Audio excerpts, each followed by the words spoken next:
الحمد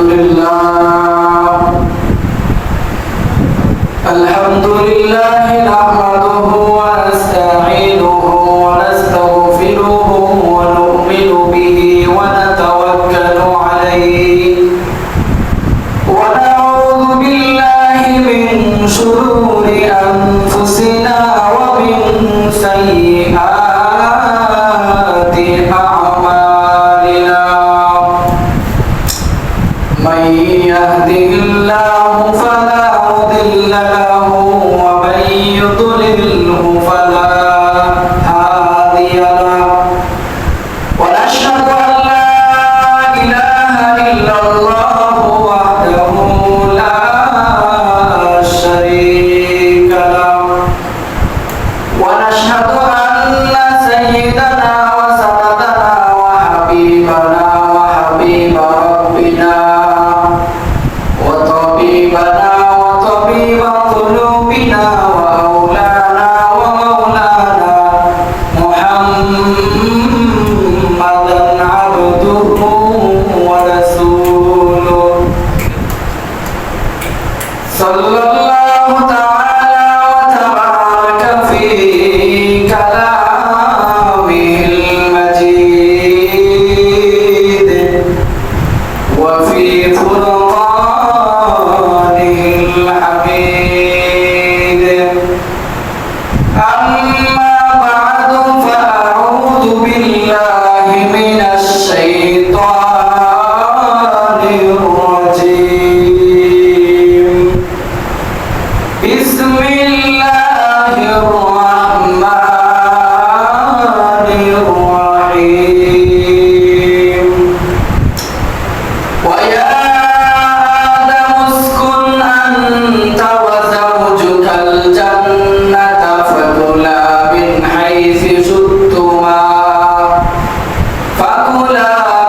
حيث شئتما ولا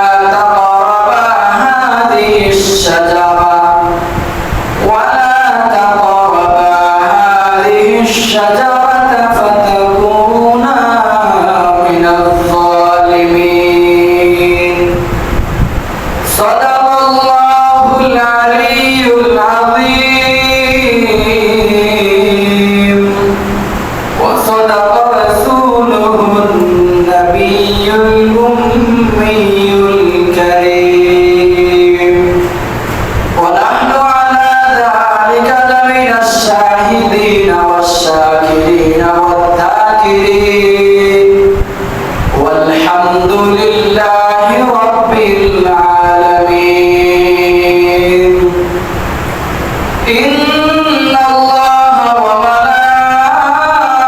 وملائكته يصلون على النبي يا أيها الذين آمنوا صلوا عليه وسلموا تسليما زبان كل آواز يا محمد رسول الله اللهم صل على محمد وعلى آل محمد كما صليت على إبراهيم وعلى آل إبراهيم إنك حميد مجيد اللهم بارك على محمد وعلى آل محمد كما باركت على إبراهيم وعلى آل إبراهيم إنك حميد مجيد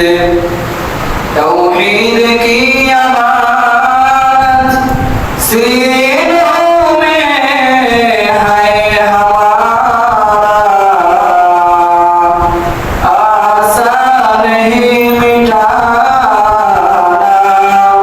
नामो निशान हमारा बलगल उला बिकमालिही कशफत तुजा बिजमालिही हसनत जमीउ खिसालिही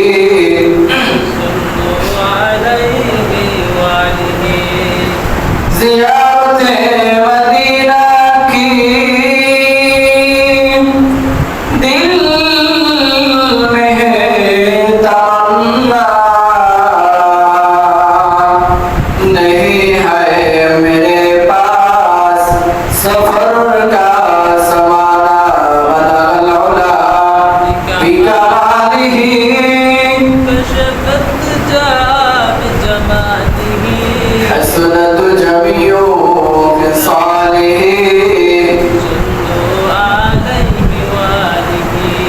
यहाँ हम सब मुसाफिर हों वही आखिर ठिकाना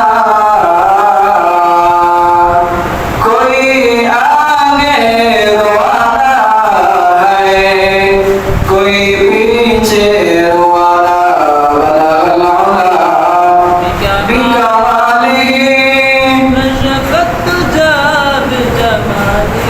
حسنت جميع خصاله صلوا عليه وآله اللهم صل على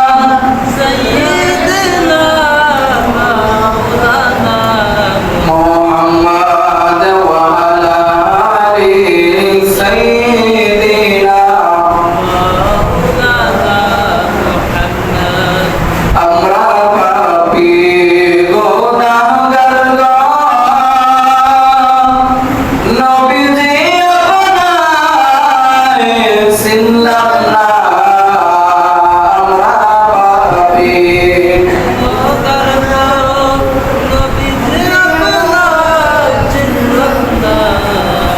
এই কারণে রুজে হাসরে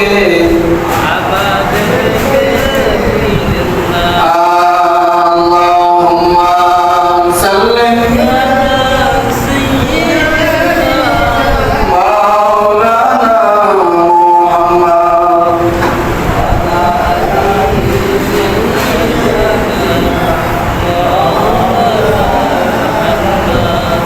নবীর ইশকে হৌরে মুমিন পাগল দিওয়ানা তোমায় ছাড়া দয়াল নবী বেহেশতেতে যাবে না আল্লাহুম্মা সাল্লি আলা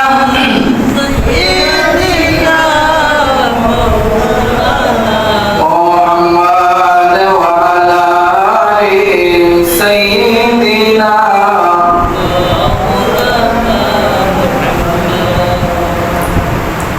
কাফনের কাফর পরিবার আগে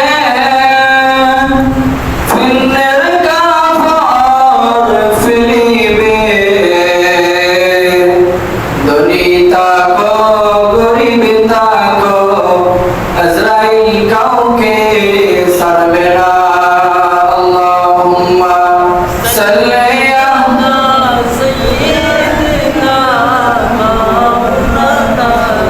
محمد وعلى آله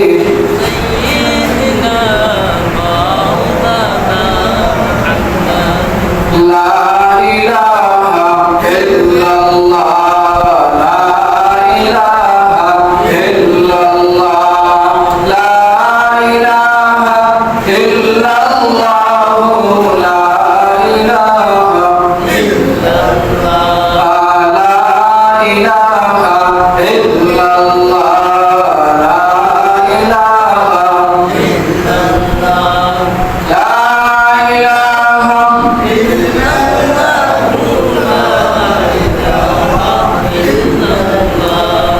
বাইজান নামাজ রোজা সাইরো না বাইজান মা বাবার খেদমত সাইরো না নবীর সুন্নাত সাইরো না বাইজান নবীর সুন্নাত সাইরো না লা ইলাহা ইল্লাল্লাহ লা ইলাহা ইল্লাল্লাহ লা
সেই মহান আল্লাহ পাক রব্বুল আলামিন আপনাকে আমাকে দুনিয়ার সমস্ত কাজ কর্ম থেকে ফারিগ করে আল্লাহ পাক রব্বুল আলামিনের ঘরের মধ্যে আসার বসার তৌফিক দান করেছেন।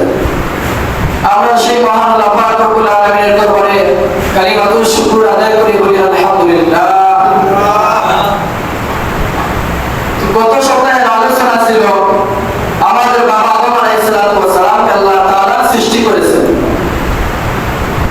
আল্লাহ সুবহানাহু ওয়া তাআলা আদম পয়গম্বর মানব জাতির সর্বপ্রথম সন্তান। এত সুন্দর করে আল্লাহ তাআলা বানাইলেন নিজের হাতের দ্বারা।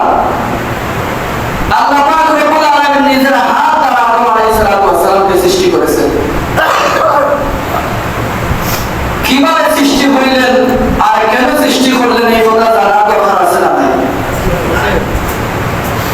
তো আল্লাহ পাক রব্বুল আলামিন যখন আদম আলাইহিস সালামের দেহের মধ্যে রূহ ঢুকাইয়া দিয়েছেন, প্রবেশ করিয়া দিয়েছেন, সেই রূহ প্রবেশ করার পর যখন আদম আলাইহিস সালাম দাঁড়িয়ে আল্লাহ পাক রব্বুল আলামিনের শুকরিয়া আদায় করলেন, আলহামদুলিল্লাহ। তো আদম আলাইহিস সালামকে আল্লাহ পাক রব্বুল আলামিন সৃষ্টির পর সমস্ত ফেরেশতাদেরকে বললেন যে আমার আদমকে জান্নাতের মধ্যে তোমরা স্থান দেও। সুবহানাল্লাহ। আমার আদমকে থাকার জন্য জান্নাতের মধ্যে তোমরা জায়গা করে দেও। এবং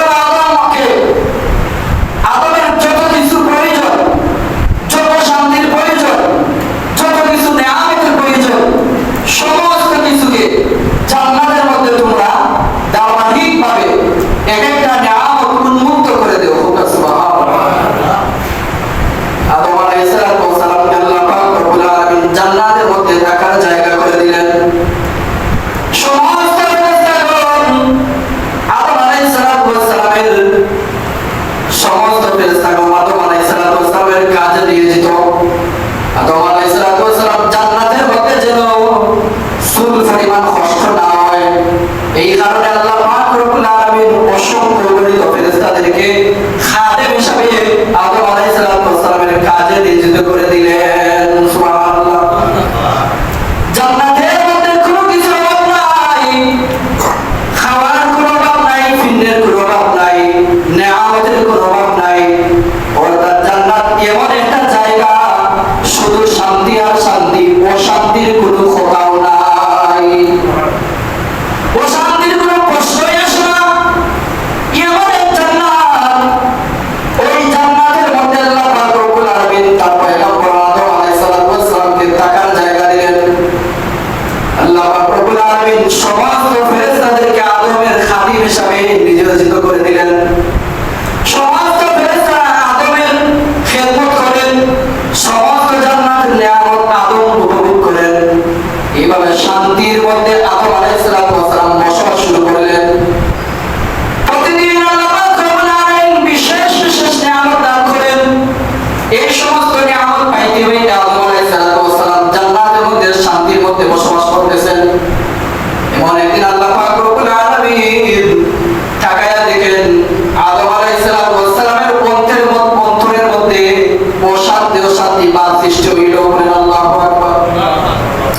সমস্ত ফেরেশতাদের আল্লাহ পাক রব্বুল আলামিনের কাছে বললেন, আপনার আদমকে জান্নাতের মধ্যে থাকার জায়গা দিলেন, সমস্ত শান্তির ফয়সালা করে দিলেন, সমস্ত নিয়ামত অন্তর্ভুক্ত, সমস্ত নিয়ামত উন্মুক্ত করে দিলেন। কিন্তু আদমের মনের মধ্যে একটা অশান্তি আছে। এবার আল্লাহ পাক রব্বুল আলামিন বুঝতে পারলেন সেই অশান্তিটা হইল তার সঙ্গী নাই, একা একা জান্নাতের মধ্যে বসবাস করার শান্তি লাগে না। সুবহানাল্লাহ। এবার আদম আলাইহিস সালামকে আল্লাহ পাক রব্বুল আলামিন দেখিয়া মনের মধ্যে পাপ কি সৃষ্টি হইল, ভিতরের মধ্যে তো শান্তি নাই। আল্লাহ পাক রব্বুল আলামিন বুঝতে পারলেন আদমের জন্য একটা সঙ্গীর দরকার। সমস্ত ফেরেশতাদেরকে আদেশ দিলেন, আমার আদমের জন্য আমি একটা সঙ্গী বানাইতে চাই। ওই সময় আল্লাহ পাক রব্বুল আলামিন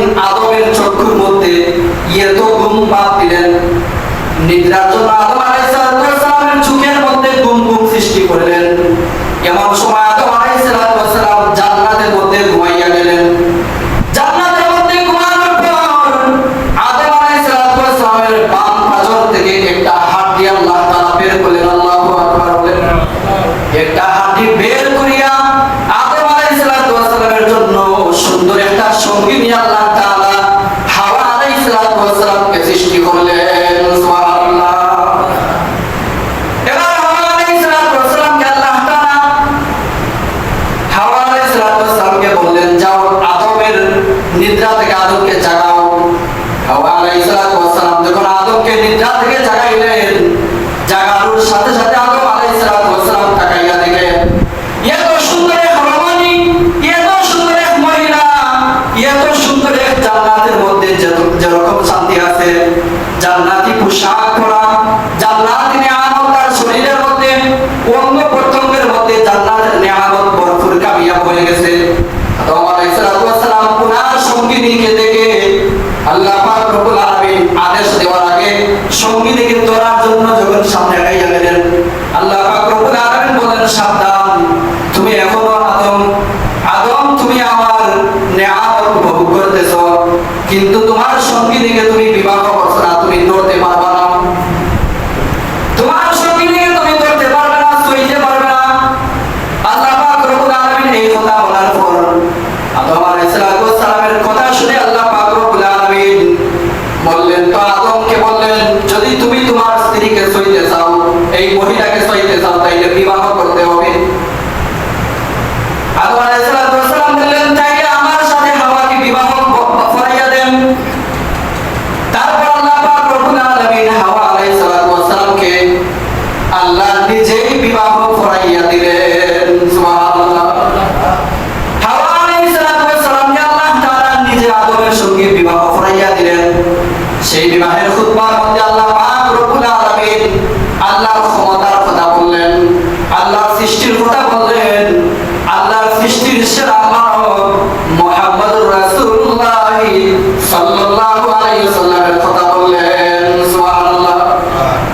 এবার বিবাহ সাথে আল্লাহ তাআলা ফরাইয়া দিলেন। এখন বিবাহের পর আদম আলাইহিস সালাম মনে মনে চিন্তা করলেন, এখন তো হাওয়াকে আমি চাইতে পারবো, এখন তো কোনো সমস্যা নেই, অসুবিধা নাই। এবার আদম আলাইহিস সালাম তার সঙ্গিনীকে ধরার জন্য আবার আগাইয়া গেলেন।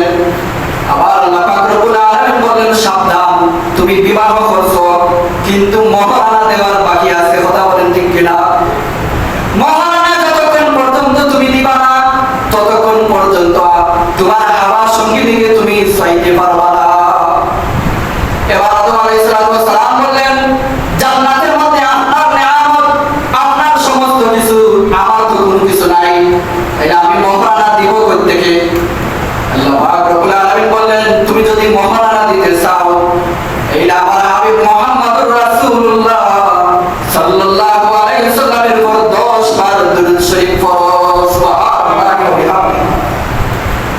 আল্লাহর নবী বিশ্বনবী রাহমাতুল লিল আলামিনকে আল্লাহ তাআলা এত ভালোবাসতেন, আদমকে বানানোর পরে আল্লাহ পাক রব্বুল আলামিন তার হাবিবকে পরিচয় করে দিলেন। এমনকি জান্নাতি মহিলা হাওয়া আলাইহিস সালামের সঙ্গে বিবাহ করাইয়া দিলেন। বিবাহের পর মহারানা, জান্নাতের মধ্যে আদমের কোনো কিছু নাই, কিন্তু আমার আপনার নবী বিশ্বনবী রাহমাতুল লিল আলামিনের দুরূদ শরীফকে মহারানা সাব্যস্ত করিয়া দিলেন। সুবহানাল্লাহ। এবার আদম আলাইহিস সালাম বললেন, দুরূদ শরীফ তো পড়ব, তাইলে এই যে দুরূদ শরীফ, যার নামে দুরূদ শরীফ পড়ব, আমি তাকে দেখতে চাই। সুবহানাল্লাহ বলেন না? তাকে দেখতে চাই। আদম আলাইহিস সালামের অন্তরের মধ্যে যখন বিশ্বাস পয়দা হইল, আল্লাহ পাক রব্বুল আলামিন বললেন, তোমার হাতের আঙ্গুলের নখের দিকে তুমি তাকাইয়া দেখো, আমার হাবিবকে তুমি দেখতে পাইবা। সুবহানাল্লাহ। আল্লাহর নবী বিশ্বনবী রাহমাতুল লিল আলামিনের চেহারা আদম আলাইহিস সালামের হাতের নখের দিকে তাকাইলেন, সাথে সাথে ভেসে গেছে। আল্লাহর নবীর চেহারা দেখার পর আদম আলাইহিস সালাম বললেন, এত সুন্দর, এত ভালো একজন ব্যক্তি, এত সুন্দর একজন মানব, এত সুন্দর একজন নবী আল্লাহ পাক রব্বুল আলামিন সৃষ্টি করেছেন। আল্লাহর নবীর চেহারা নখের দিকে তাকাইয়া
সেই ফল খাওয়ার কারণে আল্লাহ তাআলা জান্নাত থেকে বের করে দিলেন। জান্নাত থেকে বের করে দেওয়ার পর আদম আলাইহিস সালাম একদিকে, হাওয়া আলাইহিস সালাম আরেকদিকে, এইভাবে প্রতিদিন পেরেশানির মধ্যে তারা পড়ে গেলেন। কেউ কাউকে খুঁজে পায় না, দুনিয়ার এক প্রান্ত থেকে অন্য প্রান্তের মধ্যে ছুটে যায়, কেউ কাউকে খুঁজে পায় না। এইভাবে 300 বছর যাওয়ার পর আল্লাহ পাক রব্বুল আলামিন হযরত আদম আলাইহিস সালামের জ্ঞান ফিরাইয়া দিলেন। আরাফার ময়দানে আল্লাহর নবী বিশ্বনবী আল্লাহর পয়গম্বর আদম আলাইহিস সালাম ওই জায়গার মধ্যে যখন জ্ঞান ফিরে আসলো, জ্ঞান ফিরে আসার পর আল্লাহর পয়গম্বর আদম আলাইহিস সালাম মনে মনে চিন্তা করতেছেন, হায় রে হায়, কি ভুল করলাম। এই ভুল করার কারণে আজকে আমার সঙ্গী এক জায়গায়, আমি আরেক জায়গায়, এত পেরেশানি করতে হচ্ছে। এই ভুলটা যদি না করতাম এই পেরেশানির মধ্যে পড়তাম না। ওই সময় আদম আলাইহিস সালামের মস্তিষ্কের মধ্যে একটা কথা জাগ্রত হইল। আদম আলাইহিস সালামকে সৃষ্টি করার পর আল্লাহ তাআলার আরশে মুআল্লার মধ্যে আল্লাহ পাক রব্বুল আলামিন একটা কালিমা দেখাইছিলেন, লা ইলাহা ইল্লাল্লাহু মুহাম্মাদুর রাসূলুল্লাহ সাল্লাল্লাহু আলাইহি ওয়াসাল্লাম। এই কালিমা দেখার পর আল্লাহ পাক রব্বুল আলামিন আদমকে বলেন, তুমি ঠিক দেখেছো, ঠিক শুনেছো, যদি কোনোদিন বিপদের মধ্যে পড়ো, যদি কোনোদিন অসুবিধার মধ্যে পড়ো, তাইলে এই কালিমা লা ইলাহা ইল্লাল্লাহ মুহাম্মাদুর রাসূলুল্লাহ সাল্লাল্লাহু আলাইহি ওয়াসাল্লাম পড়েন। এই কালিমা তুমি পড়তে দেরি হইবে, আমি আল্লাহ তাআলা তোমাকে maaf করে দিতে দেরি করব না। সুবহানাল্লাহ। ওই দিনের কথা আদম আলাইহিস সালামের মস্তিষ্কের মধ্যে জাগ্রত হইল। ওই কথা জাগ্রত হওয়ার পর আল্লাহর নবী আদম আলাইহিস সালাম মনে মনে দোয়া করতেছেন এবং আল্লাহর নবীর দুরূদ পড়তেছেন, লা ইলাহা ইল্লাল্লাহ মুহাম্মাদুর রাসূলুল্লাহ সাল্লাল্লাহু আলাইহি ওয়াসাল্লাম। এইভাবে আল্লাহর নবীর নামে দুরূদ পড়তে পড়তে আল্লাহ তাআলার কাছে বলতেছেন, ভিক্ষা চাইতেছেন যে আমি ভুল করেছি, আপনার হাবিবের উসিলায় আমাকে maaf করে দাও। সাথে সাথে আল্লাহ পাক রব্বুল আলামিন তার হাবিবের নাম নেওয়ার সাথে সাথে আদম আলাইহিস সালামকে maaf করিয়া দিলেন। সুবহানাল্লাহ। এবার আদম আলাইহিস সালামকে maaf করিয়া আবার হাওয়া আলাইহিস সালামকে একসঙ্গে করিয়া দিলেন। এই যে একসঙ্গে করিয়া দিলেন, ওই থেকে আল্লাহ পাক রব্বুল আলামিন আদম আলাইহিস সালামকে জান্নাত থেকে বের করে দুনিয়ার জমিনের মধ্যে বসবাসের জায়গা করে দিলেন। সবকিছু আল্লাহর ইচ্ছা। আল্লাহ তাআলার ইচ্ছা ছিল আদম আলাইহিস সালামকে বানাইবেন, জান্নাতের মধ্যে রাখবেন, আবার সেই জান্নাত থেকে আদম আলাইহিস সালাম ভুল করবেন, ভুল করিয়া পেরেশানির মধ্যে পড়বেন, পেরেশানির মধ্যে পড়িয়া আল্লাহর হাবিবের উসিলা তালাশ করবেন, উসিলা তালাশ করিয়া আবার আল্লাহ পাক রব্বুল আলামিন maaf করিয়া দুনিয়ার জমিনের মধ্যে আদমকে জায়গা করে দিবেন। সবকিছু কার ইচ্ছা? সবকিছু আল্লাহর ইচ্ছায় হয়েছে। এজন্য দুনিয়ার জমিনের মধ্যে আমরা আল্লাহ তাআলার নেক বান্দারা যদি আল্লাহ পাক রব্বুল আলামিনের দরবারে কোনো কিছু চায়, কোনো কিছু চাওয়ার আগে আল্লাহর নবীর নামে যদি দুরূদ শরীফ পড়ে, সাল্লাল্লাহু আলাইহি ওয়াসাল্লাম, সাল্লাল্লাহু আলাইহি ওয়াসাল্লাম, আল্লাহর নবীর নামে দুরূদ শরীফ পড়ার কারণে দুনিয়ার কোন মানুষ যত বড় বিপদের মধ্যে থাকুক, যত বড় মুসিবতের মধ্যে থাকুক, যত বড় অসুস্থতার মধ্যে থাকুক, যত বড় দুর্ঘটনার মধ্যে থাকুক না কেন, নবীর দুরূদ শরীফ পড়ার মাধ্যমে আল্লাহ পাক রব্বুল আলামিন সমস্ত সমস্যার সমাধান দূর করে দেন। সুবহানাল্লাহ। নবীর দুরূদ শরীফ এত ফজিলত। কোন বান্দা যদি পেরেশানির মধ্যে নবীকে স্মরণ করে, আল্লাহ তাআলা তার পেরেশান দূর করে দেন। কোন বান্দা যদি বড় মুসিবতের মধ্যে পড়িয়া নবীকে স্মরণ করে, নবীর উসিলায় আল্লাহ তাআলা maaf করে দেন। শুধু তাই নয়, কিয়ামতের ময়দানে তো আল্লাহ তাআলা তার নবীর উসিলায় maaf করবেন। নবীর মহব্বত যার কাছে পাইবেন, নবীর দুরূদ শরীফের আমল যার কাছে পাইবেন, নবীর সুন্নাত যার কাছে থাকবে, তাকেই আল্লাহর নবী কিয়ামতের ময়দানে সুপারিশ করবেন। আর সেই নবী যাকে সুপারিশ করবেন, তাকে আল্লাহ তাআলা কখনো জাহান্নামের মধ্যে নিক্ষেপ করবে না। সুবহানাল্লাহ। তাই আমরা জাহান্নামে যাইতে চাই নাকি জান্নাতে যাইতে চাই? জান্নাতে যাইতে চাই। তো জান্নাতের মধ্যে যাইতে হলে নবীর মহব্বত লাগবে, নবীর সুন্নাহ করতে হবে, নবী যা যা করেছেন সমস্ত কিছু করতে হবে। নবীর যত রাস্তা ভুল পথ থেকে নবী দূরে থাকছেন, তুমি উম্মত হিসাবে সেই ভুল পথ থেকে দূরে থাকতে হবে, হালাল খাইতে হবে, হারাম থেকে দূরে থাকতে হবে, তাইলেই প্রকৃত নবীর উম্মত হইতে পারবে। আর যদি হালাল খান, হারামও খান, খারাপ পথের মধ্যে যান, ভালো পথের মধ্যে যান, তাইলে নবীর উম্মত হইতে পারবে না, মুসলমান দাবি করতে কিন্তু ইমানদার হইতে পারবেন না। তো নবীর উম্মত হইতে গেলে নবীকে ভালোবাসতে হবে। আর যারা নবীকে ভালোবাসবে তাদের সামনে যদি দুনিয়ার কোনো মানুষ, দুনিয়ার কোনো নাফরমান আল্লাহর নবীকে কটূক্তি করে, কোনোভাবে সেই উম্মত সহ্য করতে পারত না। কাল কিয়ামতের ময়দানে আপনার সামনে, আমার সামনে যদি কোনো নাফরমান, কোনো শয়তান, কোনো ইহুদি যদি আমার নবীকে, আপনার নবীকে কটূক্তি করে আর আপনি চুপ থাকেন, তাইলে কাল কিয়ামতের ময়দানে এই দুনিয়াতে চুপ থাকার কারণে আপনি জাহান্নামে যাইতে হবে। চিন্তা করবেন, নবীর মহব্বত আছে কিন্তু আপনার সামনে এক বেঈমান, এক ইহুদি নবীর কটূক্তি করলো, আপনি ভয় পাইয়া ইহুদির সঙ্গে কথা বলবেন না, ইহুদিরা সাজা দিলা না, কেন নবীকে গালি দিল, ইহুদিরা জিজ্ঞাসা করতেছেন না, যার কারণে আপনি ইমানদার দাবি করবা কিন্তু ভয় পাইয়া করে, ইহুদির ভয় পাইয়া, বেঈমানের ভয় পাইয়া, কিন্তু আল্লাহর ভয় পাইয়া না। আল্লাহর যদি ভয় পাইতে চাও তাইলে সেই ইহুদিরে তুমি দুনিয়ার জমিন থেকে কতল করে ফেলো। কারণ আল্লাহর নবী বলে দিয়েছেন, তোমার সামনে যদি আমি নবীরে কেউ কটূক্তি করে তাইলে তার শাস্তি হচ্ছে দুনিয়ার জমিন তুমি তারে কতল করা। তো আমরা মুসলমান নবীরে কটূক্তি করে, আল্লাহরে কটূক্তি করে, মসজিদকে কটূক্তি করে, ইমানদারদেরকে কটূক্তি করে, আর আমরা মুসলমান দেখে দেখে চেয়ে চেয়ে থাকি কিন্তু কথা বলি না। কথা বলি না কেন? ইহুদিদেরকে ভয় পাই, ভয় আল্লাহরে পাই না। কিন্তু যারা আল্লাহরে ভয় পাই না তারা দুনিয়ার কেউরে ভয় পায় না। কথা বলেন, যারা আল্লাহরে ভয় পাই না, দুনিয়ার কেউরে ভয় পায় না, তারাই হচ্ছে প্রকৃত ইমানদার, তারাই হচ্ছে প্রকৃত মুসলমান। আর যারা আল্লাহরে ভয় পায় কিছু কিন্তু দুনিয়ার মানুষকে ভয় পায় বেশি, সে ইমানদার দাবি করবে কিন্তু মুসলমান সে হতে পারে না।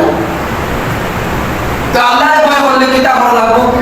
আল্লাহরে ভয় করলে সমস্ত খারাপ কাজ তুমি দূরে থাকা লাগবো, সমস্ত হারাম কাজ তুমি দূরে থাকা লাগবো, সমস্ত হালাল কাজ বর্জন করা লাগবো, সমস্ত নেয়ামতগুলো খাইয়া আল্লাহর নেয়ামতের শুকরিয়া আদায় করা লাগবো।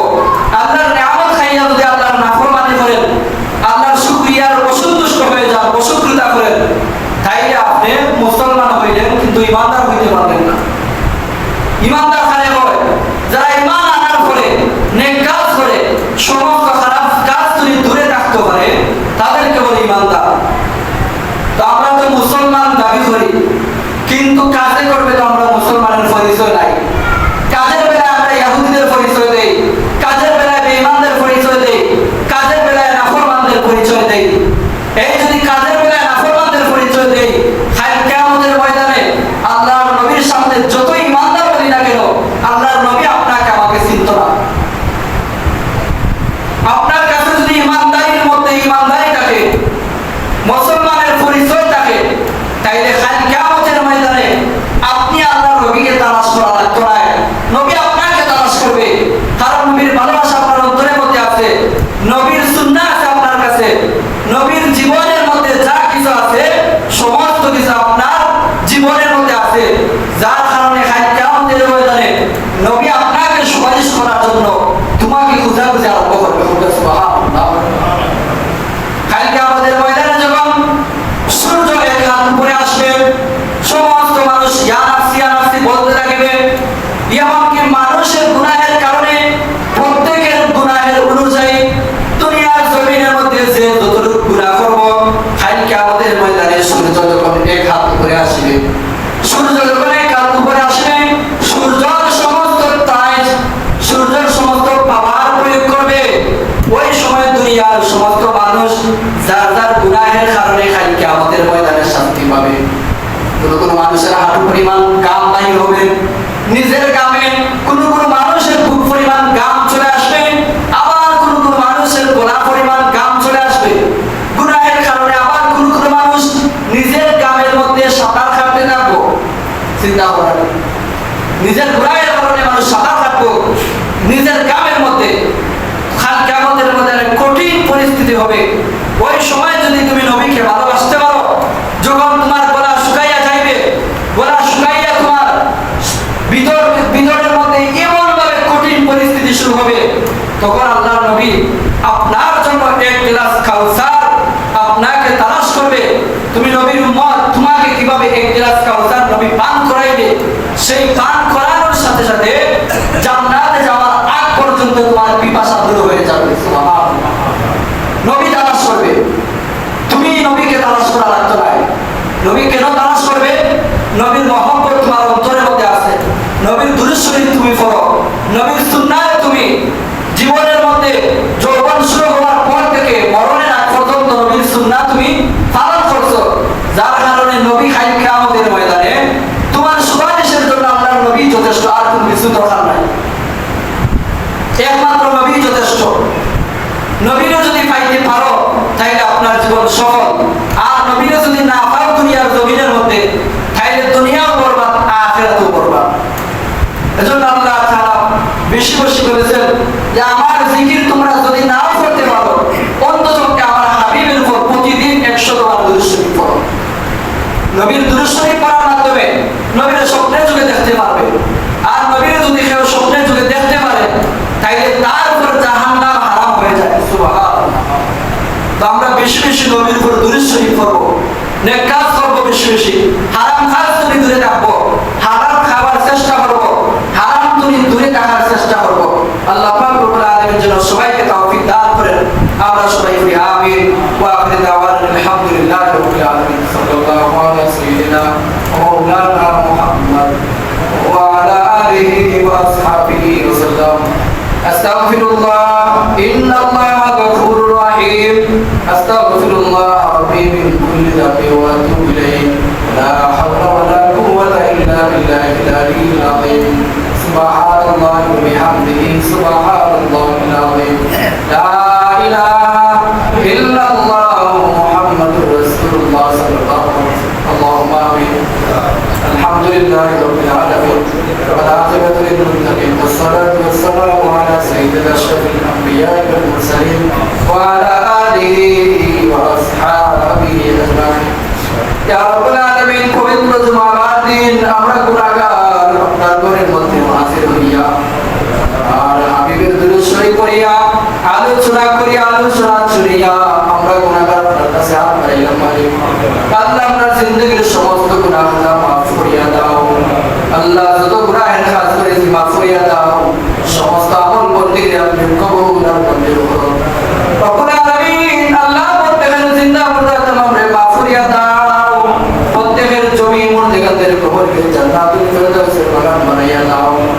আল্লাহ, আপনার মায়ার বান্দা সালমিয়া সাহেবের ছেলে বিদেশের জমিনের মধ্যে লিখিত হওয়ার জন্য 23 তারিখ তারিখ হয়েছে। মালিক আল্লাহ, আপনার মায়ার বান্দার সন্তানকে আল্লাহ বিদেশের মধ্যে লিখিত করিয়া দাও। আল্লাহ, যত কিছু জরুরিয়াত আপনার গায়বী খাজানা তুমি পুরা করিয়া দাও। সমস্ত শয়তানি তুমি হেফাজত করিয়া আর সন্তানকে বিদেশের বাসিন্দা হিসেবে কবুল আর মঞ্জুর করো।